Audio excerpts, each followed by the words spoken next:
All right.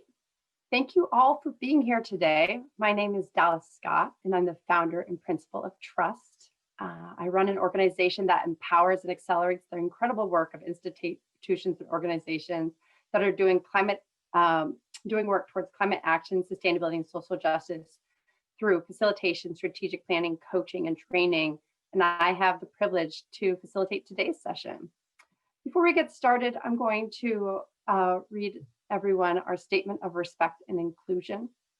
The Global University Climate Forum brings students together to share ideas, learn, connect, and act on the global imperative of addressing climate change. These are the forum principles of respect and inclusion. Be inclusive. Strive to ensure that all feel welcome and valued. This applies to our speakers and guests, as well as to our student participants. Be open. Consider ideas that challenge your beliefs. If we support and learn from one another, this diverse group, we each become stronger. Listen honestly. The forum is a neutral and safe space for testing ideas and asking questions. Work to receive rather than to react. Act mindfully. Bring the values of respect, inclusiveness, and humbleness into your action as a climate activist. In the spirit of respect and inclusiveness and humbleness, the organizations of the Global University Climate Forum acknowledge that in many cases, today's society is built on a foundation of oppression, whether it has been through forced occupancy of land or through the subjugation of people. There currently exists deep and seemingly incurable injustices throughout the world. The organizations of the forum ask that all participants consider their role in advancing a new future and putting us on a pathway to right these wrongs. A quick note, a little housekeeping, that as we've opened up the chat so participants can communicate with one another. If you have questions for our speaker today, please put that in the Q&A and we will assist you. If you have a technical question, you can put that in the chat, and we have Scott on to support with any of those potential challenges. You also have the opportunity to upvote a question. This is going to help us prioritize votes towards the Q&A session at the end. But without further ado, let me introduce to you today's speaker. Maya Prabhu is Canadian, so anyone from Canada there might be able to say hello. She attended medical school at Dalhousie University in Nova Scotia, the Law School of McGill in Montreal, completed psychiatry training at Yale. She worked for a period of time as an attorney at Davis Polk in New York and with the UN Oil and Food Investigation. Currently, Maya is an associate professor at Yale School of Medicine in the Division of Law and Psychiatry. Her research interests include mental health and displaced populations, forensic psychiatry, and issues at the nexus of international law and health. And from my conversation with her the other day, she's also an expert conversationalist and I'm sure a fantastic presenter. And I'm really looking forward to hearing what Maya has to say today. So with that, I introduce Maya.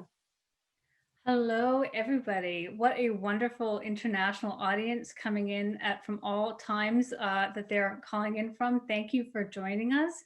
I wish that we all could be in a room sharing each other's energies and sharing thoughts in person. But one day, I will say, perhaps that day is going to be closer than we might have expected. Many thanks to Dallas for facilitating, and you are an excellent conversationalist as well. So I hope that we can engage each other in the Q&A and after. And many thanks to the organizers of the conference for the time and effort it takes to pull together an international event like this. I see people are active in the chat. I love that. It's a wonderful way for me to get a little feel of the room.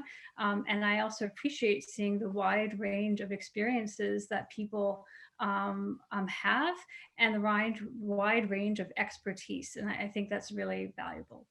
So let me just take a moment while you keep telling us what you're doing, which is fascinating. I am going to take a moment and share screen. Dallas is going to elevate questions and comments as they need to be, and I'm very happy to pause and to take questions partway or to acknowledge some of the feedback that you might have. So today we wanted to talk a little bit less about subject matters involving things to work on in the world and to think a little bit about what we can do for ourselves. We've called this Sustaining Yourself to Create a More Sustainable World. And my thoughts are that I wanted to spend just a couple of minutes telling you about my own journey to research, my current research around climate displacement, and to sort of share the idea of some ideas about how important I think community is to this work, and also to recognizing that everyone's path to doing this work is going to be different, and that's okay. Sharing some thoughts about syndromes which we're starting to recognize and identify around what I'm going to call eco-distress. And then I want to try to bridge the resilience literature with your work and future work around climate activism. So uh, just bear with me while I tell you what I'm going to call a shaggy dog story, just as a little bit about how I've come to do this work. So on this page here, on the slide here, I have like the three prongs, the intellectual prongs of my sort of professional life. So in the bottom left there, you see my current placement and colleagues in the Yale Division of Law and Psychiatry. And you'll see that was our graduation photo from June. We were determined to give our graduating students a send off, even if it had to be masked and somewhat socially distant later on. As Dallas said, I am a forensic psychiatrist, so I spend most of my time doing evaluations of people who are involved, particularly with the criminal justice system in the US. Most of the people that I work with have been found not guilty by reason of insanity, and other people that I evaluate have sort of legal entanglements. So I say this because my professional career began around thinking about very much around people and the health rights and human rights of persons. And but fortunately, because I was dealing with such a flexible and interesting group of people, our work also encompassed work with displaced populations, with refugees. And I began to assist lawyers in doing evaluations of people who are applying for asylum, and did amazing work with the International Iraqi Assistance Project, the Iraqi Refugees Assistance Project, now called the International Refugees Assistance Project, which was working with refugees who are abroad and seeking safety in the US and other places. Soon that work with displaced populations connected with the work at our mental health clinic, our health clinic actually, at the Yale Refugee Health Program. And I do a little shout out there to Dr. Ani Anmalai, who's the second from the left. Again, a wonderful community of people involved with treatment of displaced persons. So I say this because these were two communities that were incredibly important for me and have continued to be a place for being refreshed and intellectually stimulated, and also working with people who've managed to retain their compassion despite really challenging work that they do. But as I said, I didn't begin in the climate world. This work, it felt very people-centered. But fortunately, at the top there, since law school, I've been working with a Canadian network on this Canadian Centre for International Sustainable Development Law, all international lawyers, people who are very focused on the environment and development. And so they were colleagues. We did parallel work. I focused on human rights and vulnerable populations, and they focused on the environment. So over the last decade, that has changed, and I'm not going to spend a lot of time talking about my research interests, just to say enough in case I pique any of your interest and draw you to doing research in this area along with me in a growing network of people.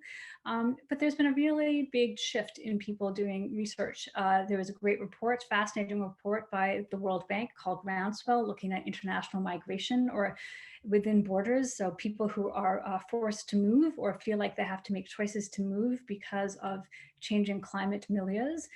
There's been a growing academic literature, which is looking at how both slow and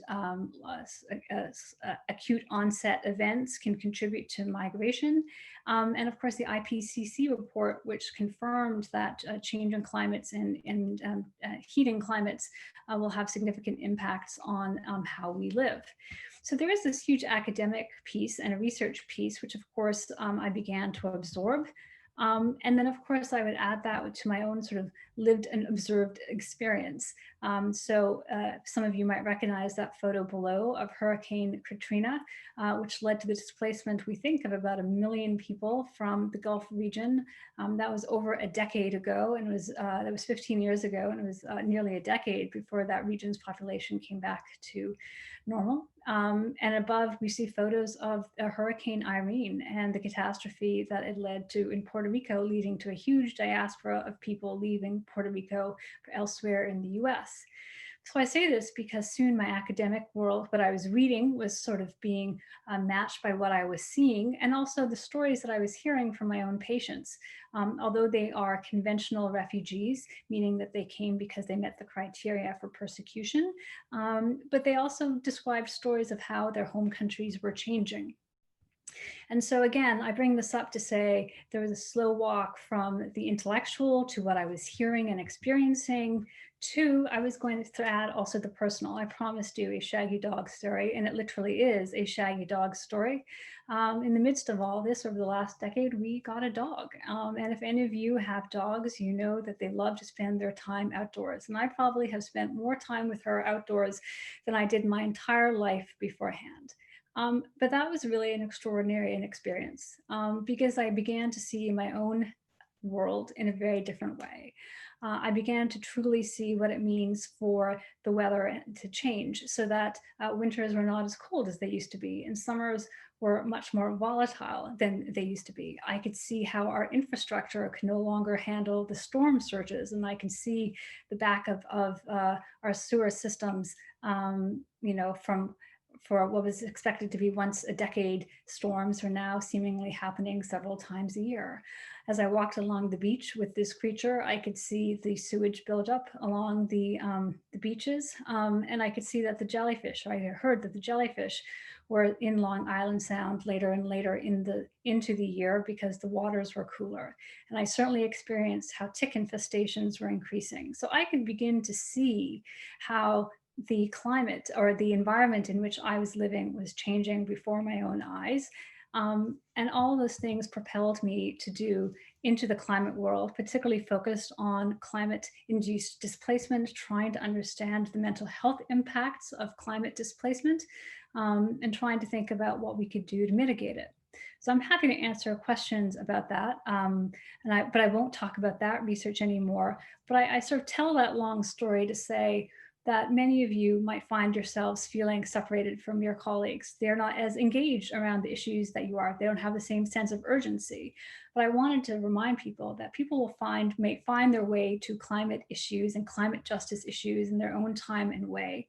But also to tell people that, you may not have to be working in an area that feels right in the heart of something environmental and sciencey. You can pursue the things that you love, you can pursue the things that you think you're good at, and still find a way to connect with the larger climate justice movement. So one interesting aspect of the work that I was doing with lawyers and continue to do with lawyers is that for over 5 years, I have been doing lots of training around secondary stress syndromes that people who are very active in the social justice movement are experiencing. I've worked with immigration attorneys, I've worked with public defenders, I've worked with what we call capital defenders, so lawyers who are representatives for people who are facing the death penalty. So what I would call social mission work, people who define themselves as being social justice activists. And what they told me time and time again is that they loved their work, but they found the pace of it and the amount of it just relentless. They began to describe not being able to talk with their friends about what they were doing or their family, or feeling like their family, the people that they loved most, weren't sharing their same sense of urgency. They described never feeling like they could relax because there was so much work to be done. They didn't know how they could possibly take time off. They talked about feeling sort of isolated. If I don't do this work, who will? And they also talked about changes in their own sense of themselves and their personality, family and friends saying they're not the same anymore since they've done this work. In other words, what I've heard a lot about was isolation and anxiety, feeling overwhelmed by the magnitude of their mission, and feeling like this figure in the boat there, that they were kind of rowing the boat all by themselves. Now, when I work with attorneys working in those fields, we do a lot of training around what we'd call compassion fatigue, which is when people are working with people in distress and they sort of feel like they've run out of battery. Their batteries have run low. They don't have any more compassion to give, or vicarious trauma. But we also talk about burnout, which is a phenomenon where people are often working in very challenging positions without adequate resources and starting to feel depleted or exhausted themselves, and starting to feel sort of like they have less to give and a reduced professional efficacy. And as I've started to connect with the climate world, I hear lots of parallel phenomena. Very often, people who are doing climate work are doing this work on the side, or it's a secondary sort of interest. It may not be their current paid job, or maybe it is the core of their work, but they're often working in under-resourced organizations or scenarios. And so what I hear is a tremendous sense of fatigue, which is a shame, because when people describe that fatigue, what they're also saying is they want to do this work forever. They want to make it a lifetime's work, but they're not sure how they're going to be able to do that. Interestingly, in the last 5 or 6 years, there has been a growing literature looking at the relationship between climate change and the both acute and chronic health impacts of climate change. So some of that research is looking at what happens if you're a victim of a significant climate event. What happens if you have to leave your home because of a hurricane or a landslide? What kinds of mental illnesses might you develop? But there's also a growing literature that tries to capture something a little bit more ephemeral, which is, what does it mean to have anxiety and distress about the changing world that we're in, and to both anticipate and know these impacts and feel like you can do so little about it? So that's the Lancet article, which you can look at below. And I also draw your attention to this article, which was in Nature. I really loved this article by Consolo and Ellis, which captured the idea of eco grief. And it captured three ideas: the grief that we may feel as we do this work and we imagine we can see the erosion of our physical environment, the loss of habitats, the loss of animals, the loss of places that were once pristine and may not be. For communities that are particularly tied to sort of practices or lifestyles that are very much embedded in the environment, there may be grief associated with the loss of traditional forms of knowledge and lifestyle. And of course, many of us may feel grief associated with the future losses. What will our world look like in 10 years for me, for my children, for my family? Will my home look like what it used to be? Will I even be able to live here? And I think eco grief is a really important concept. It is not a mental illness, but I think it captured some of the despair and some of the demoralization we feel when we look at the work that needs to be done, and feel like it's beyond our own capacity to achieve in time. Now, I did want to say that, stress itself is not necessarily a bad thing. Our bodies are adapted to respond to stress. Stress can allow us to summon up incredible intellectual and physical resources when we need to in a challenge.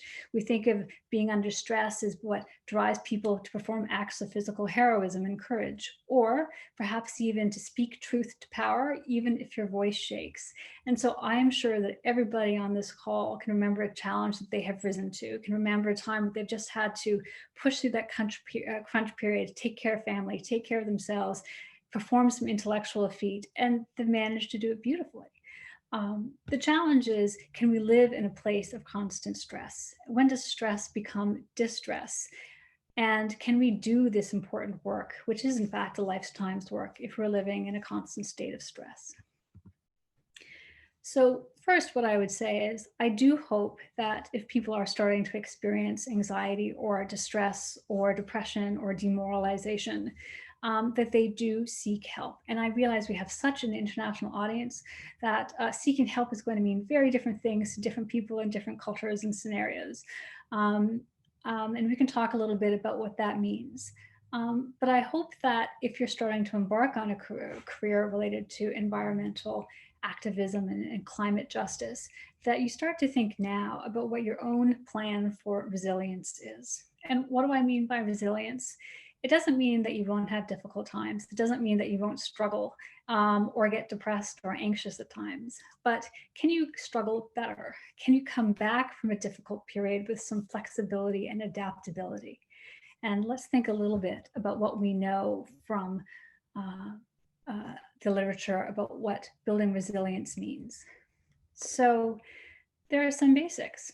Can you do what you can as frequently as possible to tend to getting good sleep, getting good exercise, getting good food into yourself and nourishment? It sounds really simple, particularly if you're young and healthy. Talk about the self-care basics. You can get away with letting those things slide.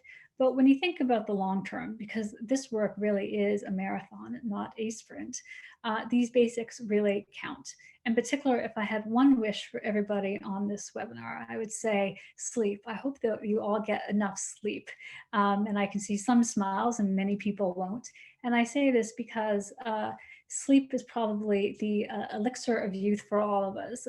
You get enough sleep, it can help alleviate stress and anxiety and depression. And those of you who might have experienced stress and anxiety and depression know that sleep is the first thing to get disrupted.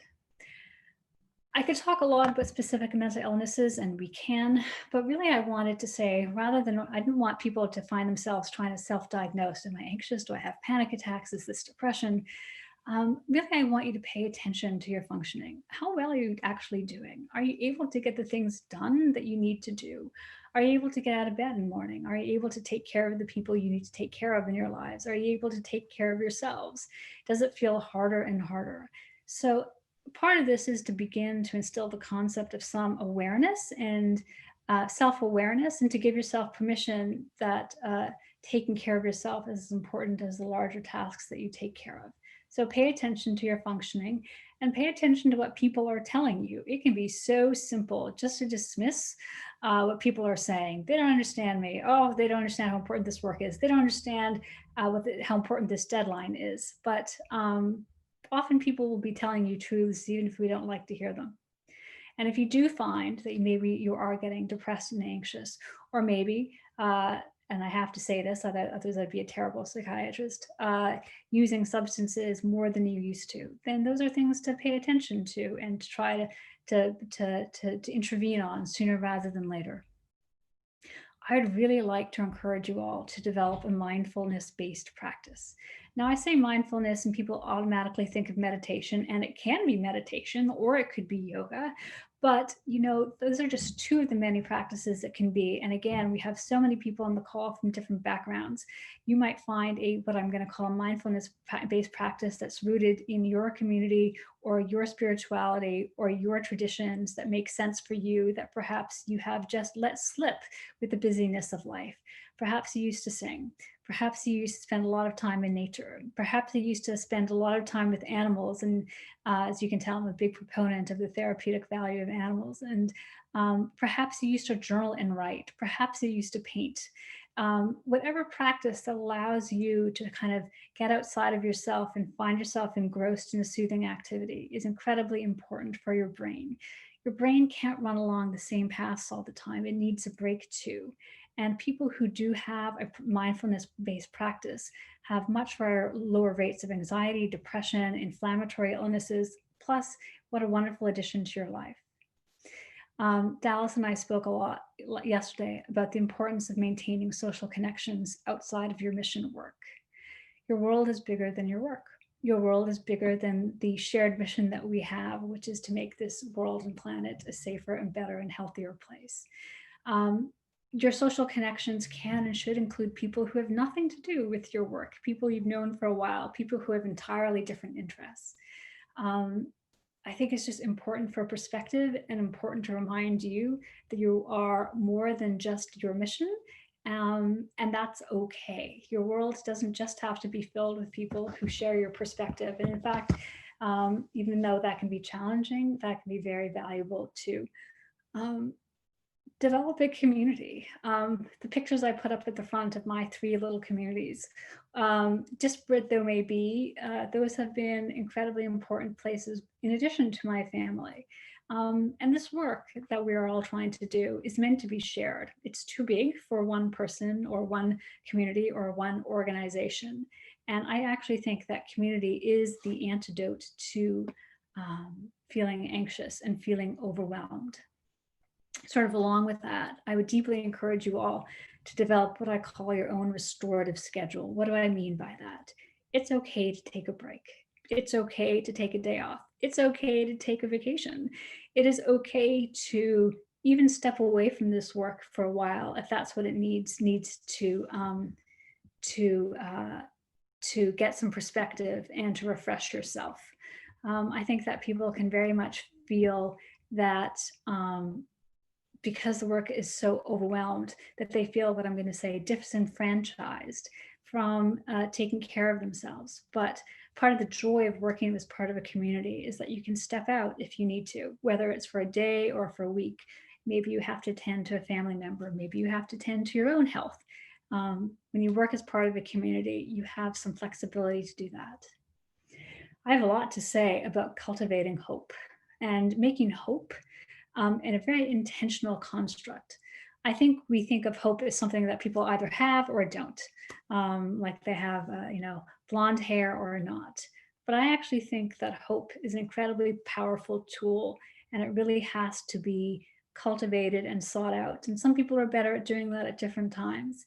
But when you look at the work of civil rights leaders, when you've looked at the work of people who have been involved with independence movements, they will all describe moments of great despair and feeling overwhelmed and having to be very intentional about looking forward and having faith. And part of the way to do that is sort of the last point on the slide I wanted to make, which was to make some time for fun and joy in your life. I think that when people are doing mission driven work, where their sense of urgency and indignation is really strong, it can be hard to just relax and do something absolutely silly. But I encourage you all to share in the chat what you do that brings fun and joy. And I see a question here. Do you think that your dog is something that helps you build emotional resilience? Absolutely. She brought an unexpected amount of fun and joy and chaos into my life, which is probably something that's been very helpful too, realizing you can get through a chaotic moment and it will be just fine. I'm just going to throw the slide up here, and then I sense we're getting close to time, Dallas, who's not been waving a sign at me, but it was a sort of a presentation. I encourage you to go onto the website and sort of look at this. And it had to do with how as a community we frame our mission and how we frame our fight. And I think that above all, when we do our work from a place of anger and indignation and frustration, that can be incredibly galvanizing, and it can even be incredibly justified as we think about injustices and disparities, marginalization, and just plain cruelty and selfishness in the world. But that can be a hard place to hold on to a fight for a long time. Can we flip that frame? Can we rethink what it is that we're trying to accomplish? It is one thing to tear down structures that are oppressive and disparity inducing, but can we also think of the other side, which is being constructive and thinking about what the alternative sort of honoring worldview can be? So I'm going to stop there and invite your comments and feedback. I can see questions are popping up. Above all, I wanted to say thank you for joining. I think it's very heartening to have people come together from such wide-ranging places. And I really look forward to a conversation with you all. Thank you. Maya, thank you so much. I think that last slide was really helpful. I think it ties nicely to one of our first questions about recognizing that the amount of effort and work that people put into this climate activism with this pressure and frustration that can come from either senior leaders at an organization or government that isn't paying attention. And they're not paying attention because it doesn't fit into that colonial economic framework of decision making, and how to know to what extent that you push back without exerting everything that you have, and like taking care of yourself. And it just seems like such a big um, barrier to overcome. It's such a complicated question. And what I want to say is, I want everyone to recognize there may be times in their life when they're going to be working on systems, working within systems, often by choice and often for very good reasons. They pay really well. They're really stable. You know what you're going to be doing every single day. And, or maybe there are places where you have a lot to learn and might come at a price that you're willing to pay for a time. And I think most people's careers are going to be in multiple stages. You can't always exercise autonomy. You can't always have full control over what you do or whom you work with. So I think it's a question of paying attention to how you feel for that period of time and what it is that you're trying to accomplish. I'm okay with doing X job for the year because it will pay off my student debt and I will learn a lot, and then I'll reassess at the year. I'm okay with doing this for 5 years because it provides me with good health insurance and it pays for my kids' school and it pays off my debt, or I can give my mother a vacation. And I will be learning a lot of technical skills, which I will then take elsewhere into another place. So I really want to discourage people from thinking there's only a right or wrong way of working and for whom, and to be aware of what their goals and to be self aware. And they will know if they're being self-aware and listening to their voice. I think people will know when it's time to make a move and when to find a different place and way to work. Um, does that seem fair? What do you think? Yeah, I think so. I There's two things. One, I it can be our lives are so fluid, and I think in the moments that we live it feels like that is the only moment that we have. But I think when we do recognize that we are iterative, and when we look back at our lives, we can see it much easier than when we look forward. So I think that is always a helpful reminder. I think one of the kind of a follow up to that question I asked is not just necessarily people's careers and what they're tied to in regards to economics, but when there is so much energy and effort being pushed towards like protecting areas of land or protecting, you know, encouraging more justful way of doing policy, that the people right now, it can feel those who have power aren't looking at that for the same interest, that they're looking about that economic interest. And that just, I think that's the daunting task that this person was trying to connect with. Yeah, I think that question gets at the complexities actually creating change when you're going up against very powerful interests. And how Yeah. do you create a different culture with different values? Yeah. And that is slow and long and hard. Internalizing inclusive, progressive values um, is hard work. And I think we're learning that even when you've taken a few steps forward, you can't be complacent. You have to keep educating people and keep internalizing those values. Um, I'm not sure that there's a way around it other than many people joining together, taking small steps, organization by organization. Your backyard, how big your backyard is, depends on how ambitious and what your scope is. And I know it is daunting because it can feel like all the power and all the money is localized. Um, but I think people are changing. I've just seen such dramatic social changes, including around the environment in the last 10 years, perhaps not quickly enough for many of us, and perhaps not quickly enough as we think about 10-year deadlines to meet carbon targets. But it's a lot better than it was 15 years ago. Yeah, the parallel with our own change too, right? Like I think if we take a moment and see what has progressed, and get curious of how that happened, it happened in sort of the day-to-day slog, in many ways, right? It's showing up, it's pushing that rock up the hill, in many ways. The next question is something that boy, can I relate to. Social media. it like, even when it's the good stuff, it overwhelms me, right? It's like the manicured everything is, people are just showcasing the best of the best, but also social media seems to showcase the worst of the worst also. And so this question says, I feel like social media adds onto this kind of stress by blasting us with more and more negative scenarios. It is also a necessary source in being socially aware and also with connecting with developing projects. Like, how do we navigate this beautiful, amazing tool and also this thing that I know I personally try to keep it at arm's length because it kind of messes with my head personally. I'm interested in your thought. Sorry.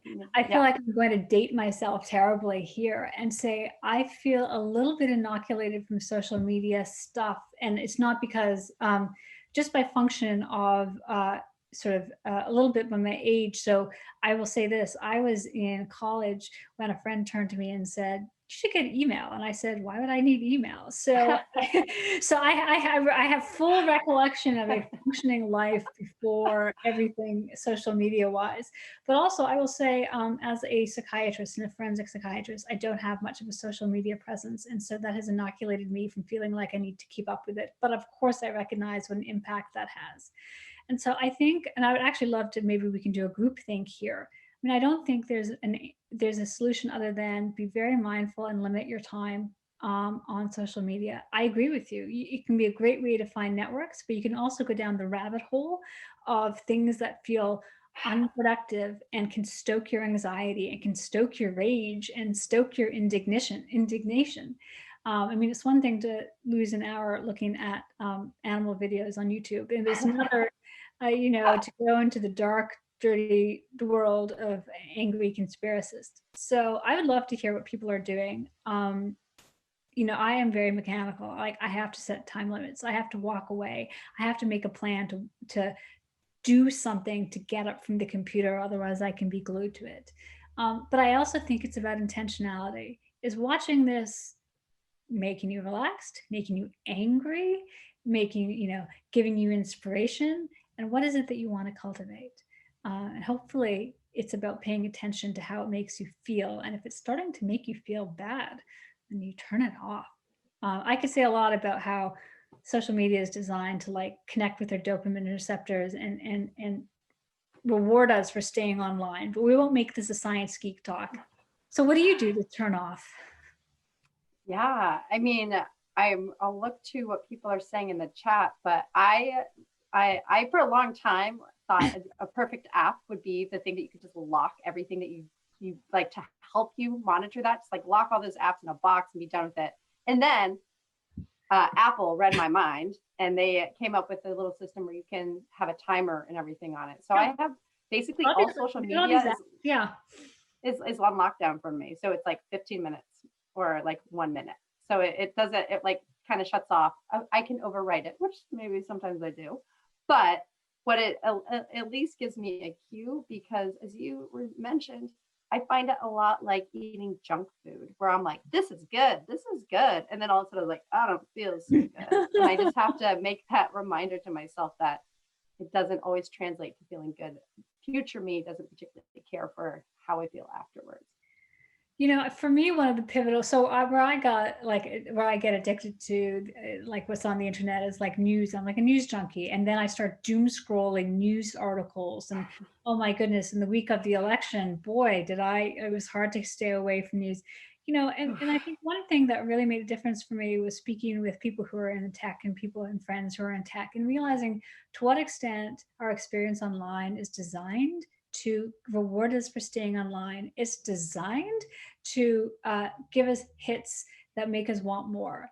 And that made me feel very manipulated. And it makes me want to just be oppositional and say, no, I'm going to go and do something that doesn't involve the web at all. I hear people sort of commenting about feeling anxious when they're away. Yeah. Again, I think the addiction analogy makes a lot of sense. Like the guilt feeling and like I'm not informed, or how do I? Yeah, definitely. And I will just say that I think if people were to find when they're away from social media for a day, they're going to feel it. 3 days, they're definitely going to feel it. But when you're away from it for 2 weeks or a month, if you ever have an experience to do that, you begin to realize what a small piece of your life it can be. So again, the analogy to sort of feeling addicted to it. I can tell everybody, keep your phone out of your room, don't sleep with your phone. But I know that won't happen. Everyone wakes up in the middle of the night. Someone did say I keep my phone in another room. So that is I liked reading your mind there. I find that the easiest way for me to be disengaged where I'm not like thinking about it, and this is, I have the opportunity to do this, not everyone does, is Well, camping with no cell phone reception. Does a really good job at that. I just get anxious. But here, what's something that actually truly keeps me distracted from my phone or my computer?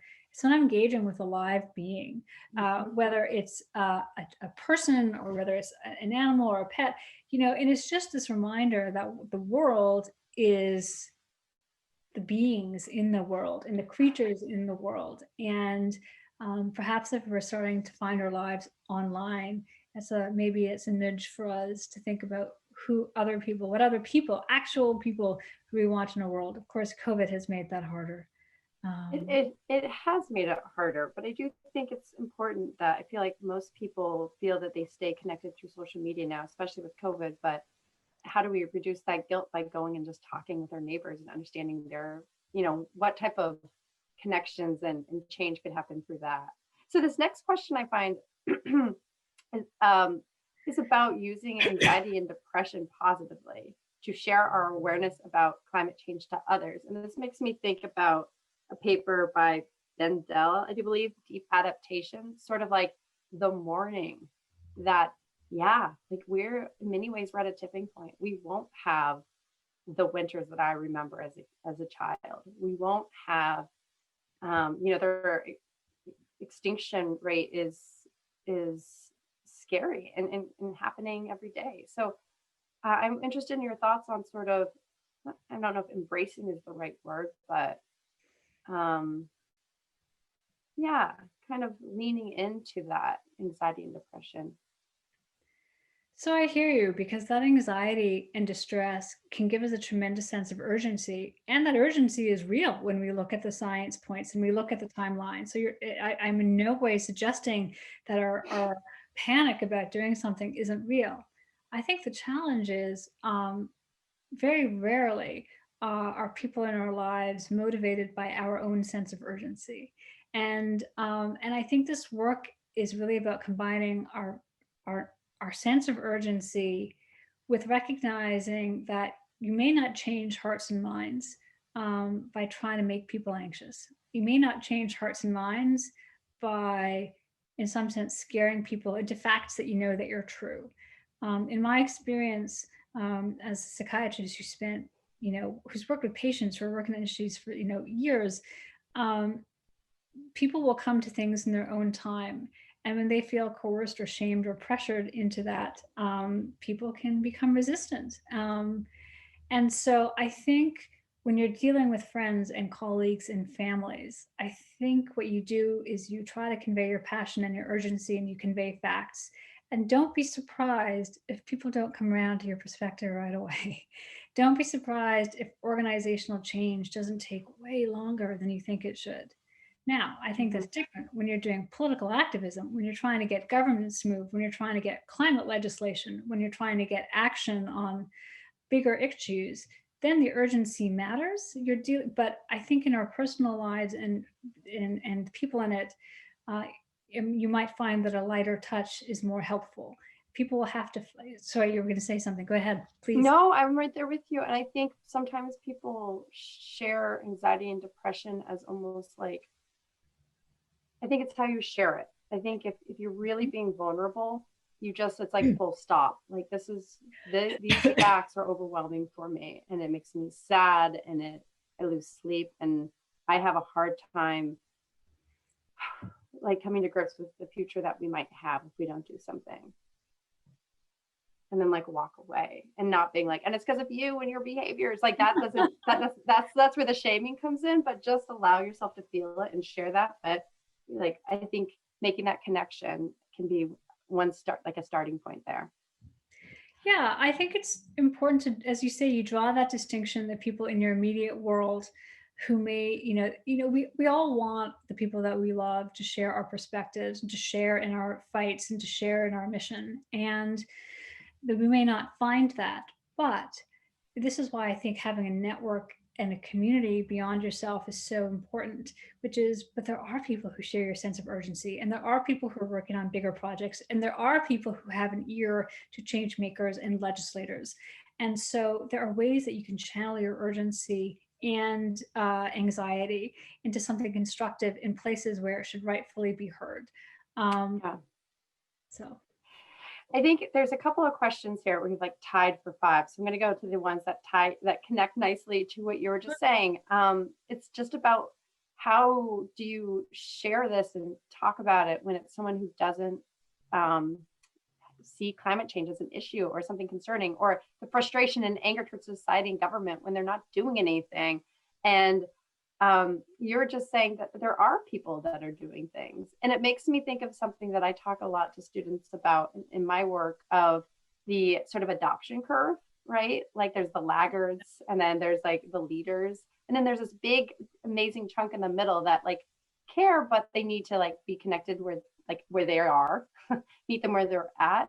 And sometimes it's really easy just to look at the laggards and be like, what are we going to do about that? So sure. I'm curious about, connecting those dots. Like, what energy do you spend on the tail end? Where versus,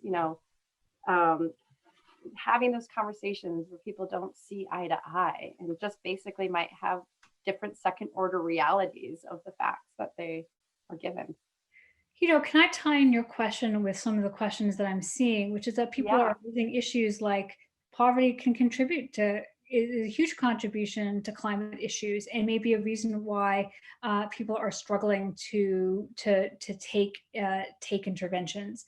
And I think that that question raises the point about you know people's resistance, or communities or societies' resistance to taking certain steps, may not come from what we might want to call an ignorant lack of understanding about the science. There are important component interests, which I like to think of as not being competing, but are real, and we do have to work around. In a community where, for example, perhaps coal mining is the one remaining industry in town, or the predominant employer in town, telling people that is going to close without finding real economic alternatives, of course, is going to provoke a resistance to your ideas. And so I think that an intrinsic part of this work is being willing to have the conversations, to hear where the resistance, what you're going to call resistance, is coming from, to understand what the barriers to making those change are, and then being willing to collaborate with people to find solutions that meet other people's needs, so that everyone's needs around climate change and climate justice can be met. And so what I'm saying is, everyone has to be a psychiatrist. You have to commit to listening. No, Yeah. not at all. The world needs many other things, and not more psychiatrists. But it really is, I think people can approach this work just from a technical perspective. Here's the problem. Here's a bunch of solutions. There's the timeline and sense of urgency. Let's implement the technical solutions. And in fact, change is always about navigating people, relationships, and it's a lot of hard work and slogging, which is why I come back to telling you all, it's a marathon, not a race. You have to learn how to pace yourself. You have to learn how to have lives that run in parallel to your mission work. Hopefully the work is still inspirational to you. And to recognize that everything always takes longer than you think. But for all those conversations you put in, you're paving the way to that moment where you get a real paradigm shift, as we have seen on a number of social justice issues. So, yeah, no, thank you. I think one of the key things I'm going to take away from that piece is, we don't know people's attention. Oh, thank you. Yes, it's beautiful. We're looking at behaviors, but we don't actually know intentions. And it's really easy for us to jump to like, this is why people are doing that, and not getting curious and better understanding their starting point. This next question is about the feeling that you can't relax if they're not being productive. So I'm curious, maybe for you to break down what does it mean to be productive, um, and Yeah. then sort of any tips for people to allow themselves to relax if they're always feeling like they're at this hyper state. Yeah, and I think that's a feeling that many people have felt. And I imagine that many of the people on the call, I could tell, were for students, and you're in your period of your lives where you're constantly meeting goals. You're constantly having to do deadlines. You're constantly having to compete to get to the next thing so you can get that next credential so you can do what you want. I entirely understand that, and still feel that pressure myself. I think what I would say is there are times when you're going to have to be very goal directed and very productive. End of term, 4 papers to write, 2 exams to study for. You're going to be try to be, as much of an efficient machine as you can. But life, I think, becomes a little bit different once you're out of school and you're not sort of thinking about the next hurdle you have to meet. And I think that um, people get into the habits of having had to be competitive and having to think about their next steps. And when they get to step out of that milieu, it can be a real transition. I mean, on top of all of this, I imagine a lot of people in the audience are in their 20s or 30s and thinking about what they want to do with their life big picture.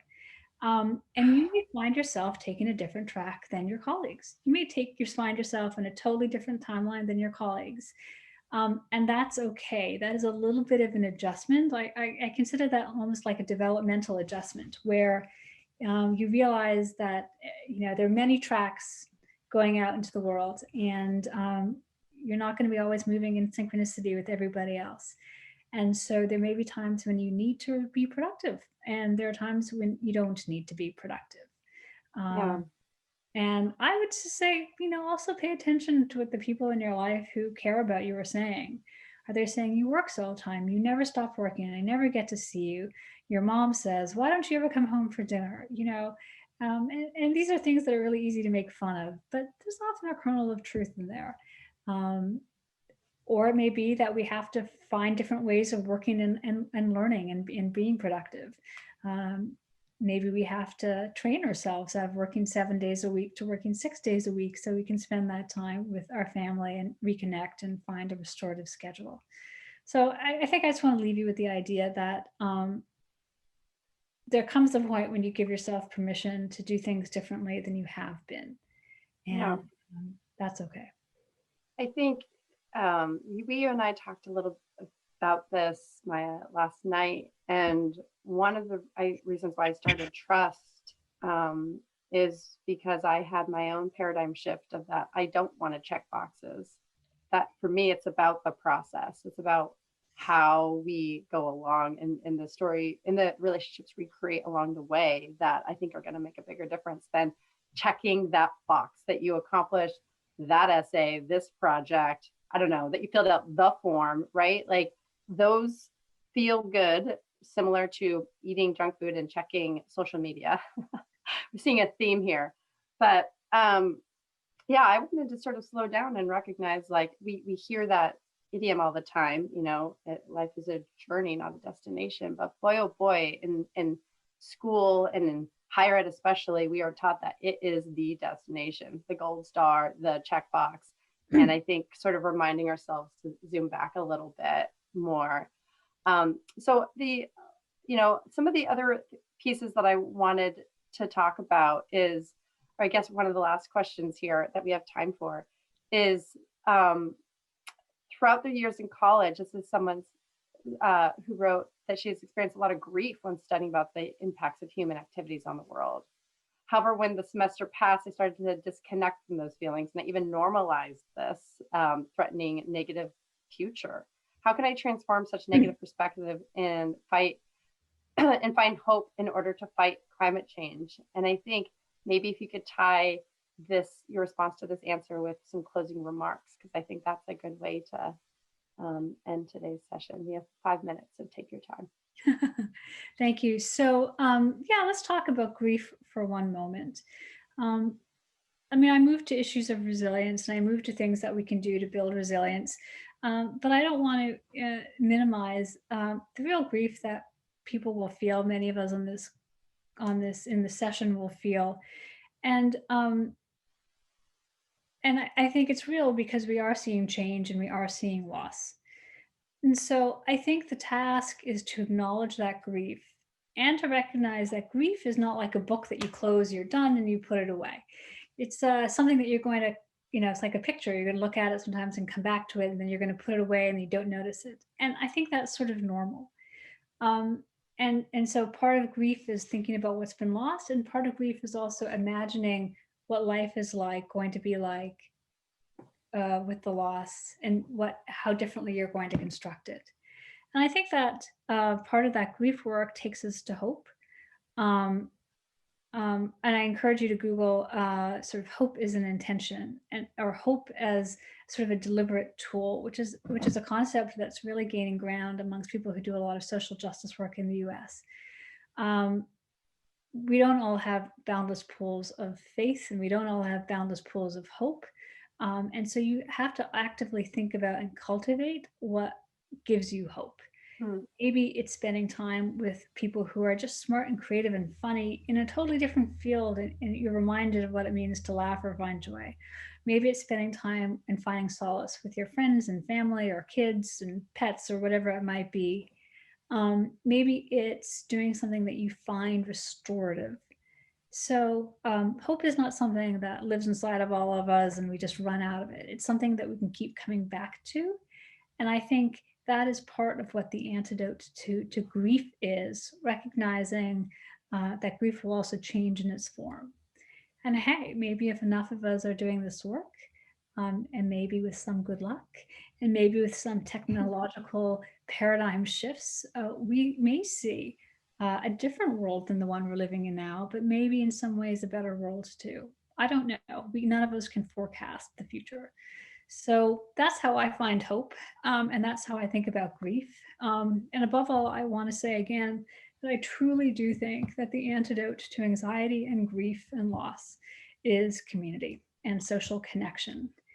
Um, yes, even a Zoom call with your friend. It's not the same as seeing them in person. And we've talked about the dangers of social media, but reach out to a friend, reach out to someone that you love, reach out to somebody you haven't spoken to in a while. Um, and remember, it doesn't need to be a long time. It can be a text, hello, thinking about you, or a Facebook message.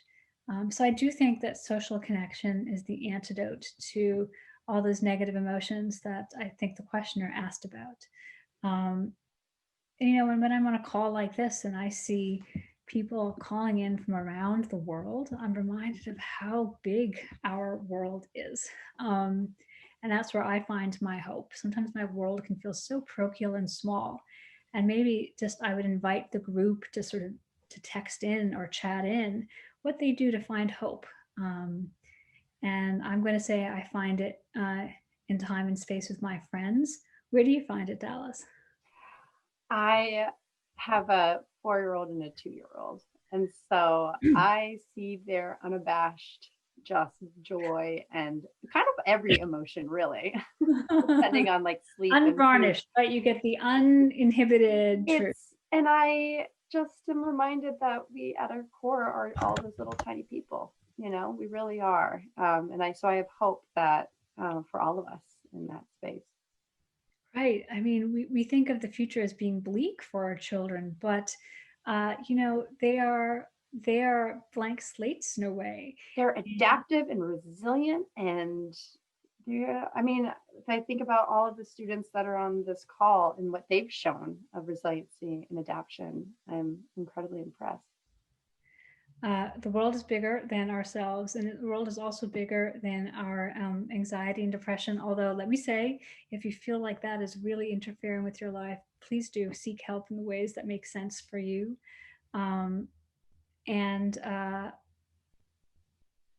hope that we can get together again and find a way to share more ideas. Listen, look at what people are coming up with. And for those who might not see it, I find actually listening to the range, I ask people where they're finding hope, and people find hope in their friends and family and their colleagues and their pets. and we have a lot of musicians and dancers on Nice. this session too. And again, that goes back to fun and joy, right? We are allowed to have these things that take us out of the moment of grief and out of the moment of mission to another place. I think that's actually really important. So I hope that you all cultivate your latent musical and dancing skills. Thank you, Maya. We are out of time, unfortunately, but I think I appreciate you sending us out on this ray of hope as I get a ray of sunshine in Oh my yes, I face here. realize the sunshine has been hitting me in odd ways, and I do apologize Yeah, for that. no, this is fantastic. So thank you all. Thank you to everyone who participated. I'm thankful for your time today. Thank you, everyone.